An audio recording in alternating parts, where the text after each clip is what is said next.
हम लोग बाहर ही इंतजार करते हैं। आदमी को देखा क्या?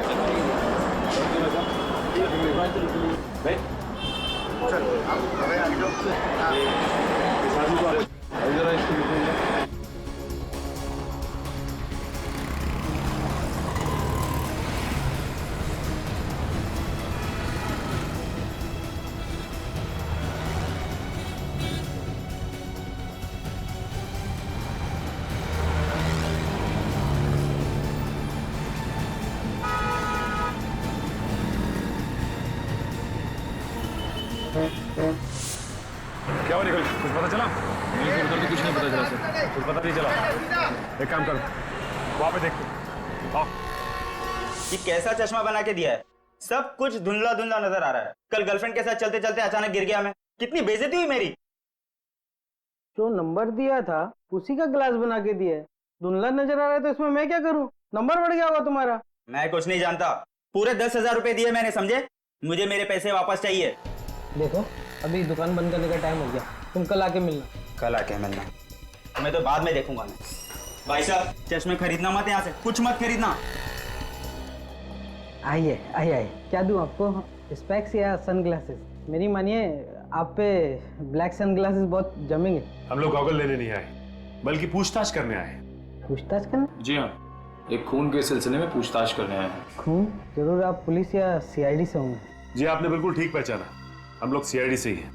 किसी भी खून से मेरा कुछ लेना देना नहीं है। लेकिन हमने कब कहा कि आपका खून से कोई लेना देना है? वो दरअसल इस आदमी को देखो गौर से, जानते हो इसे? ये तो प्रभात है ना? जी हाँ, ये प्रभात ही है। आप जानते हैं इसे? हाँ, रेगुलर कस्टमर है हमारा, यहीं पास में रहता है। पास में कहाँ रहता है? यहाँ से सीधा जाके आगे जो सुप्रा नगर है, सुप्रा नगर में बाईं तरफ का तीसरा बंगला। सुप्रा नगर में बाईं तरफ का तीसरा बंगला।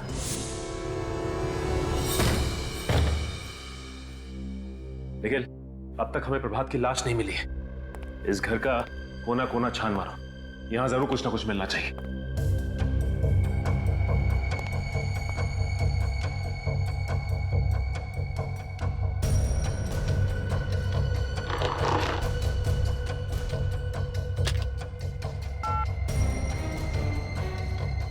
कौन तो डेड है।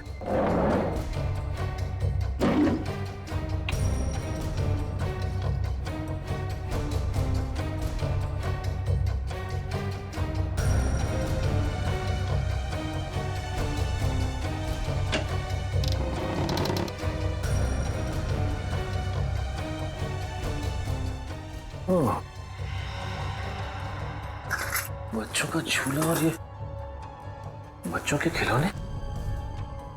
इसका मतलब बच्चे को किडनैप करके यहां रखा गया था और इसीलिए गगन को भी यहां लाया गया।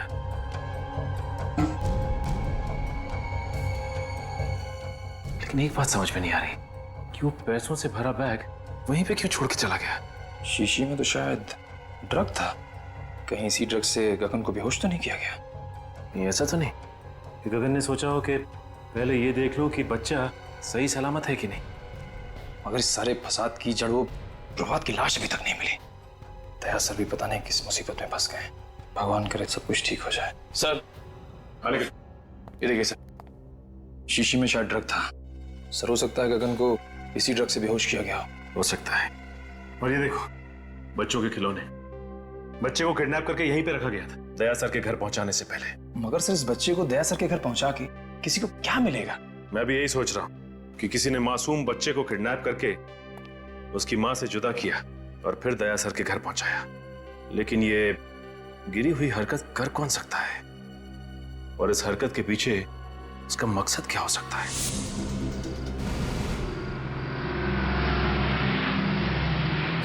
सर आ गए।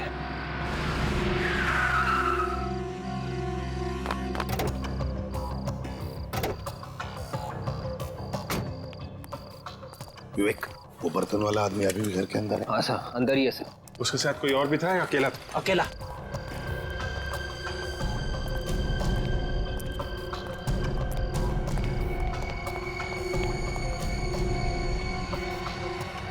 अभिजीत,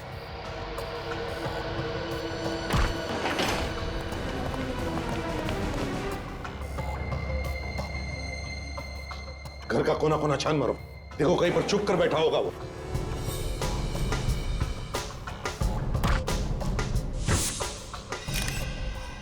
सर,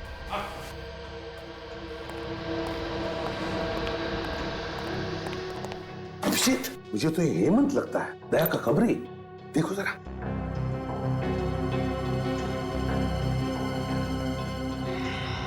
हाँ सर, ये तो हेमंत है। गोली मारी है। गोली अभी भी अंदर है सर, एग्जिट वुंड नहीं है।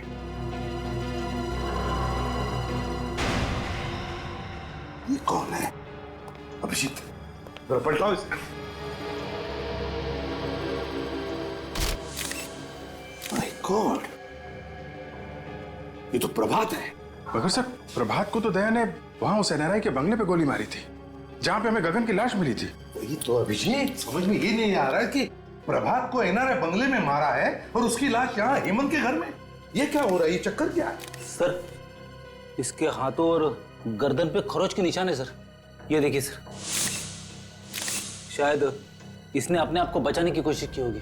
लेकिन सर, दया के साथ इसके हाथापाई हुई नहीं है। दया ने सिर्फ इसे गोली मारी थी सर। तो फिर गोली की आवाज कैसे नहीं सुनाई पड़ी? तुम दोनों ने गोली की आवाज नहीं सुनी? नहीं सर, बिल्कुल नहीं। अगर हम दोनों ने गोली की आवाज सुनी होती तो हम लोग तुरंत अंदर आ जाते। सर, खूनी घर के अंदर ही था। जैसे ये हेमंत घर के अंदर आया, इसे गोली मारी और भाग गया। लेकिन अभिजीत, है कौन ये जिसने ये खून किया है? और अगर वो यहां से भागा है तो भागा कैसे? और अगर भागा है, कहां से, कैसे? जबकि विवेक और फ्रेडी दोनों के दोनों तैनात थे घर के बाहर। देखो कहीं चुप कर तो नहीं बैठा।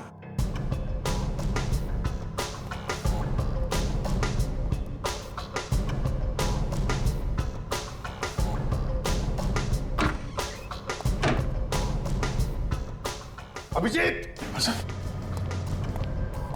अभिजीत खूनी यहीं से भागा है।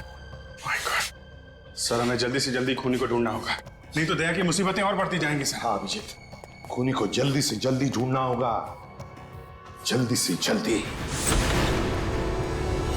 आइए आइए, आप लोगों को एक कहानी सुनाता हूं। आप लोग वो कहानी सुनेंगे तो खुशी के मारे डांस करने लगेंगे। ये हो क्या गया तुम्हें सालुंके? क्यों? डीसीपी साहब हमारी जान के पीछे पड़े हैं, दया पर खून का इल्जाम है और तुम्हें मजाक सूझ रहा है? अरे पर क्या पर? हाँ? आप लोगों की हमारी फिक्र नहीं है क्या? आपको सिर्फ मुर्दों से प्यार है, जिंदा आदमी से नहीं। अभिजीत, इन मुर्दों ने मेरे कान में ऐसी कहानी सुनाई है कि आप लोग सुनेंगे तो आप लोग भी इन मुर्दों से प्यार करने लगेंगे। और तो फिर बताओ ना, क्या बताया तुम्हें मुर्दों ने? इस प्रभात के मुर्दे ने मेरे कान में यह कहा है कि इसे दया ने नहीं, किसी और ने मारा। क्या? ये कैसे हो सकता है? दया ने खुद बताया कि उसने प्रभात को मारा है। नहीं अभिजीत, इस प्रभात की मौत हेमंत की मौत से 4 घंटे पहले हुई। क्या? 4 घंटे पहले हुई है? हाँ, 4 घंटे पहले। और तो और बॉस, ये गोली जो मुझे इस प्रभात की बॉडी में से मिली है, ये दया की गन से नहीं चली। अगर ये गोली दया सर के गन से नहीं चली तो फिर किसके गन से चली है? ये गोली उस गन से चली है जिससे इस हेमंत को मारा गया है। इसका मतलब है हेमंत और प्रभात, इन दोनों को एक ही आदमी ने मारा है, एक ही आदमी ने। मगर सर, ये प्रभात ये 2 बार कैसे मर सकता है? अगर दया ने 3 दिन पहले इसे मारा है तो ये फिर से कैसे मर गया? कहीं ऐसा तो नहीं कि जब दया सर ने प्रभात पर गोली चलाई थी तब वो गोली प्रभात को लगी ही ना हो? हाँ विवेक, ऐसा ही हुआ। प्रभात पर जो गोली दया ने चलाई, वो गोली प्रभात को लगी ही नहीं। सर, अब तो डॉक्टर सालुंखे ने भी बता दिया है, प्रभात को जो गोली लगी थी वो दया की गन से नहीं चली है। मतलब सर, दया ने किसी को भी नहीं मारा है। बिल्कुल अभिजीत, पहले खूनी ने गोली चलाई गगन पर दया की गन से, और फिर प्रभात और हेमंत पर गोली चलाई अपने खुद के गन से। मतलब सर, हेमंत, गगन और प्रभात तीनों का खूनी कोई एक ही है। हाँ, और सर, ये जो कोई भी है, दया सर को जानबूझ के फंसाने की कोशिश कर रहा है, इसीलिए रास्ते में इतनी अड़चने डाल रहा है। और ये गगन के बच्चे को भी उसने दया सर के घर पे जानबूझ कर रखा था सर। और ये खून, ये किडनैपिंग उनको फंसाने के लिए किए गए सर। पर सर, ये खूनी है कौन जो किसी भी कीमत पर दया सर को फंसाना चाहता है? विवेक, हर बहादुर सीआईडी ऑफिसर के पीछे ढेर सारे दुश्मन लगे रहते हैं, वैसे दया के पीछे भी ये लगा है। काजल, एक काम करो, पिछले 14 साल जितने भी केसेस में दया पर इल्जाम लगे हैं और फिर जितने भी मुजरिमों को दया ने सजा दिलवाई है, उन सब के रिकॉर्ड्स निकालो पता चल जाएगा है कौन ये जो दया को फंसाने पर तुला है।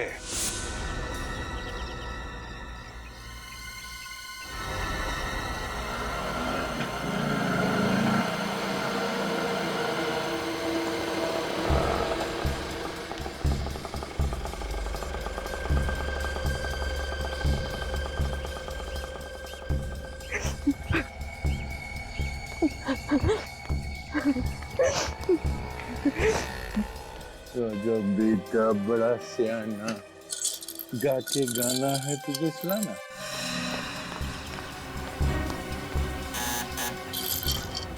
दरवाजा खोलो कोई। अंकल जाके दरवाजा खोलेंगे। ओके खोलिए,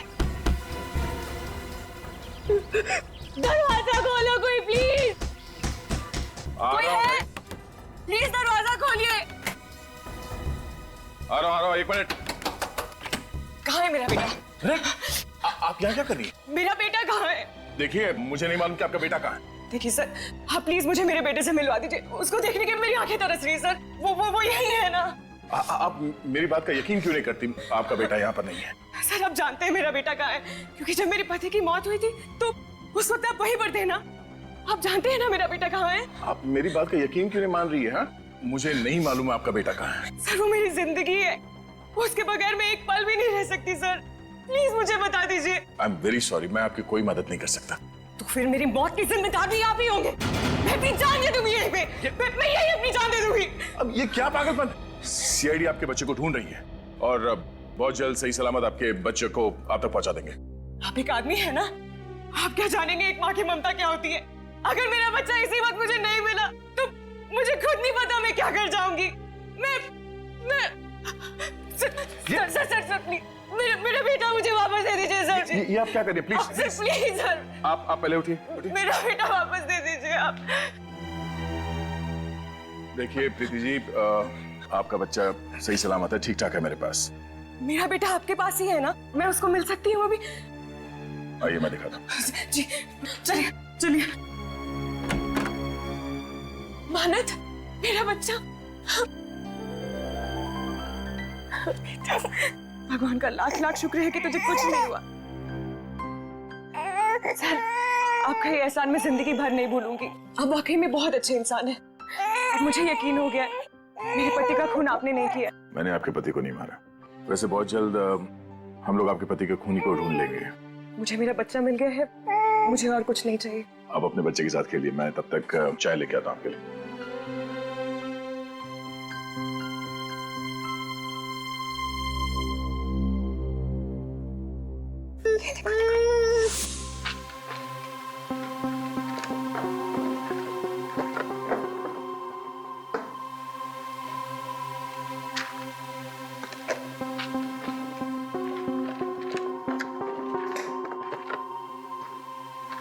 सर, हाँ, ये देखिए, इस फाइल को देख के लगता है कि दया सर को फंसाने की वजह इस केस से जुड़ी है सर।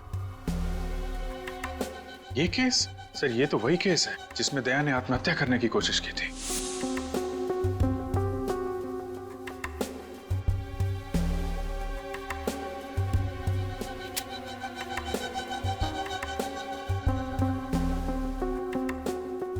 अभिजीत, मुझे अच्छी तरह से याद है इस केस में जो आदमी मरा था उसका एक बच्चा भी था, 14-15 साल का उस वक्त। इसका मतलब सर वो अभी 28-29 साल का होगा। कहीं वही बच्चा तो नहीं जब दया से अपने बाप की मौत का बदला लिया? सर लेकिन इस फाइल में तो लिखा है कि दया सर बेकसूर है। सचिन, लिखा हुआ कुछ भी हो, लेकिन जब किसी के दिल में किसी के बारे में दुश्मनी बैठ जाती है तो बैठ जाती है। वो बदला लेकर ही रहता है। इस बच्चे के दिमाग में ऐसा ही जहर घुसा है दया के खिलाफ। विवेक, आपके केस के सारे फोटोग्राफ्स लेकर आओ। Yes sir. क्या हुआ? अभिजीत, उन फोटोग्राफ्स में कुछ तो है जो हमने मिस किया है। सर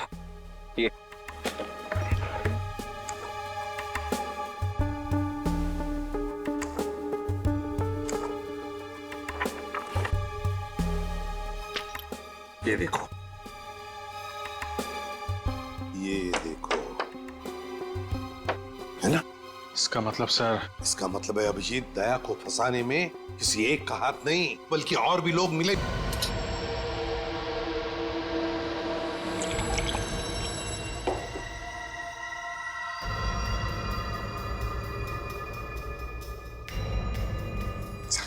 ये क्या कर रही हो तुम? ये कोई तरीका है बच्चे से खेलने का? और ये चाकू तुम्हारे पास कहां से आया? मेरा बच्चा है, जैसे सुलाओ। तुम्हें इससे क्या? और ये चाकू कहां से आया? ये तुम्हें बताना मैं जरूरी नहीं समझती। काम करो, दया को फोन करो।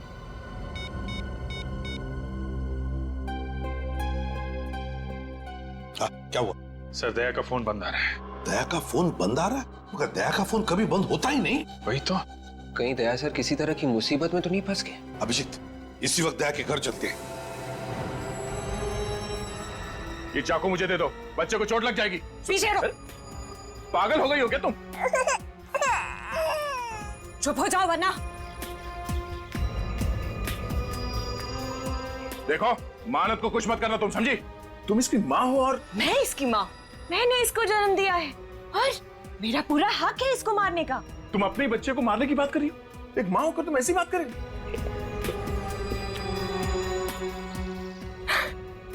मैं मजाक कर रही थी। मैंने इसे जन्म नहीं दिया है, मैं तो इसे अनाथ आश्रम से चुरा कर लाई। और ये जिए या मरे, मुझे इससे क्या? देखो, अब इस बच्चे को कुछ मत करना प्लीज। मैं तुम्हारे सामने हाथ जोड़ता हूं।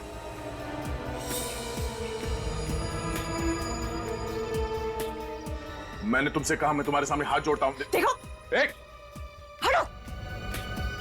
बच्चे से दूर हो जाओ तुम प्लीज। मेरा कुछ नहीं कर सकते। मेरे साथी तुम्हारे घर के बाहर बंदूक लेकर खड़े, समझे तुम?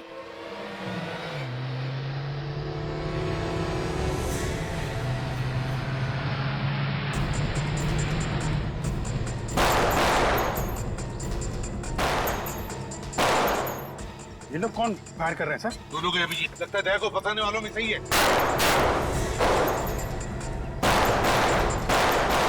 गोलियों की आवाज, लगता है मेरे साथ ही आ गए। अब तुम्हारे साथियों की खैर नहीं। ऐसा नहीं हो सकता। ऐसा हो रहा है बात।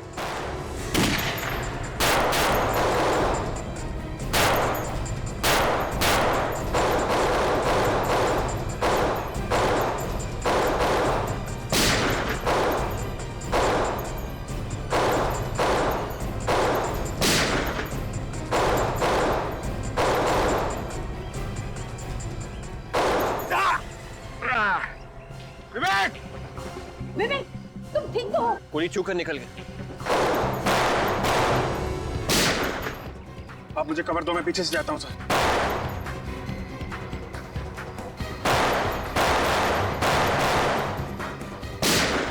बेहतर यही होगा कि चाकू मुझे दे दो।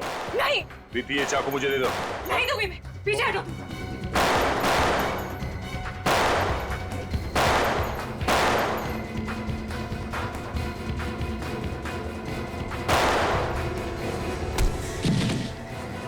बस, बहुत हो गई आतिशबाजी। चल, घूंघट निकाल। निकाल।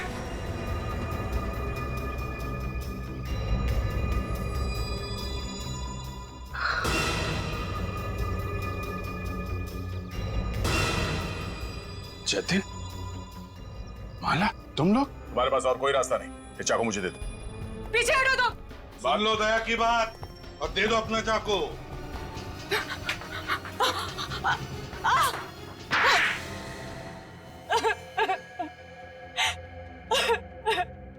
बोलो, क्यों फंसाना चाहती थी तुम मुझे? क्योंकि तुमने एक निर्दोष की जान ली है। मैंने निर्दोष की जान ली? किसकी बात कर रही हो तुम? आज से 14 साल पहले की बात है।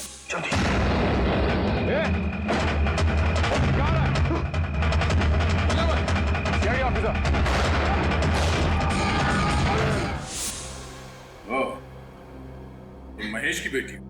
हाँ, मैं 15 साल की थी जब तुमने मेरे पापा को गोली मार दी। तब से बदले की आग में जल रही हूँ। दिन रात मेरे दिमाग में यही बात चलती रही। इंस्पेक्टर दया की मौत। अदालत ने मुझे बेगुनाह मान लिया था। अदालत मुझे कुछ नहीं समझ आता है। मुझे तभी सुकून मिलेगा जब तुम्हें मैं ऊपर भेज दूंगी। तो मुझे मारकर तुम्हारे पापा वापस आ जाएंगे? ये क्या समझेगी दया? तुमसे बदला लेने के लिए इसने अपने पति तक का खून कर दिया है। वो मेरा पति नहीं था, वो उस खबरी हेमंत का दोस्त था बस। हेमंत का दोस्त? और प्रभा, जब दया ने उस पर गोली चलाई तब उसने बुलेट प्रूफ जैकेट पहन रखी थी, है ना? जब दया को लगा कि प्रभात मर चुका है तो वो फोन लेकर दूसरे कमरे में गया।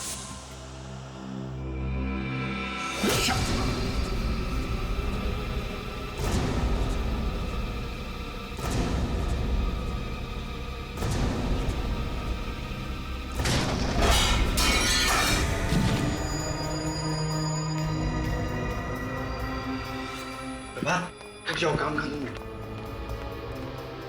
जाओ गगन को लेकर आओ।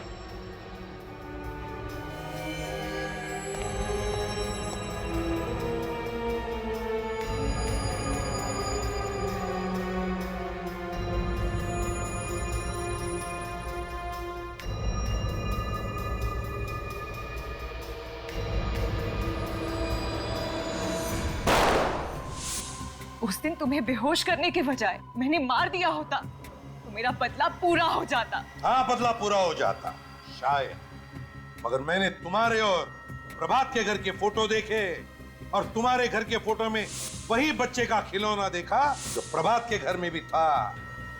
और तुम्हारा प्लान मेरे समझ में आ गया और तुम्हारे इस प्लान में तुमने अपने भैया और भाभी को भी शामिल कर लिया। वाह रे वाह। ये मेरे भैया भाभी नहीं है। ओहो, तो ये भी असली भैया भाभी नहीं है, हैं? चलो, असली हो या नकली कोई फर्क नहीं पड़ता, तुम्हारे साथी तो है ना। तुम तीनों ने मिलकर 3 खून किए हैं, 3 खून। सजा भी भुगतना, वो भी फांसी। ये इधर इधर इधर ये सर, ये बच्चा कितना प्यारा है, मैं इसे अपने घर ले जाऊंगी।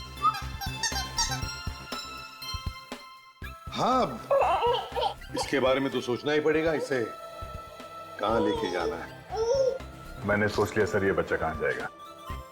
कहाँ जाएगा सर? बच्चा एडॉप्शन एजेंसी में जाएगा।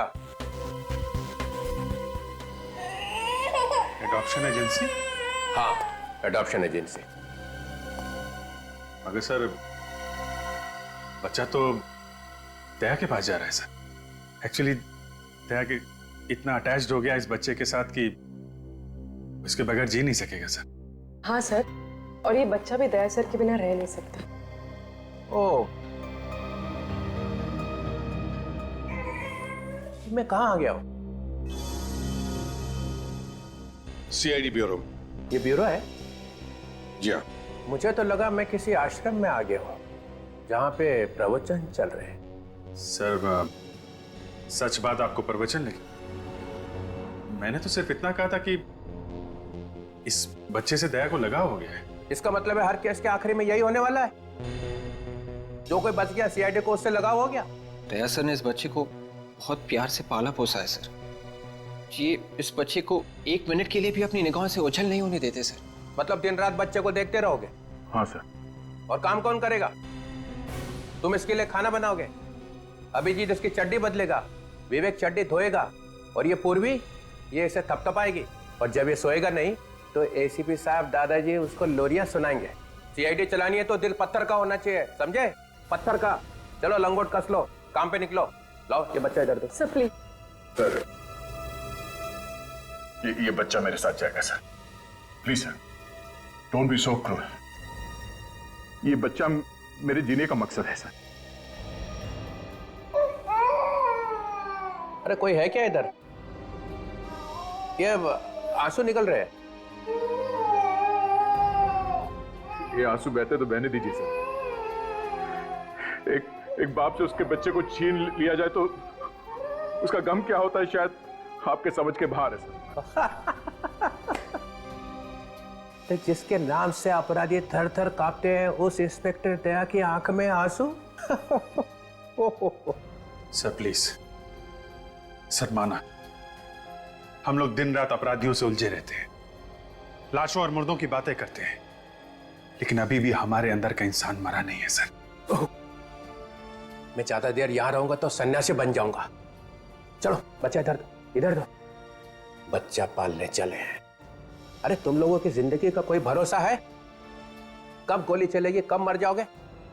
हाँ दया, अगर तुम्हें गोली लगी तो कौन देखेगा इस बच्चे को? सर मैं देखूंगा। ओहो, तुम क्या अमर हो? तुम्हें गोली नहीं लग सकती है? चलो बच्चा दो इधर। Please sir, sir please sir. अरे हंसता रहना चाहिए। तुम लोगों का जो काम है वो करो। अरे ये क्या कर दिया? ओए, अरे ये क्या सिखा रखा है इसको? ओए,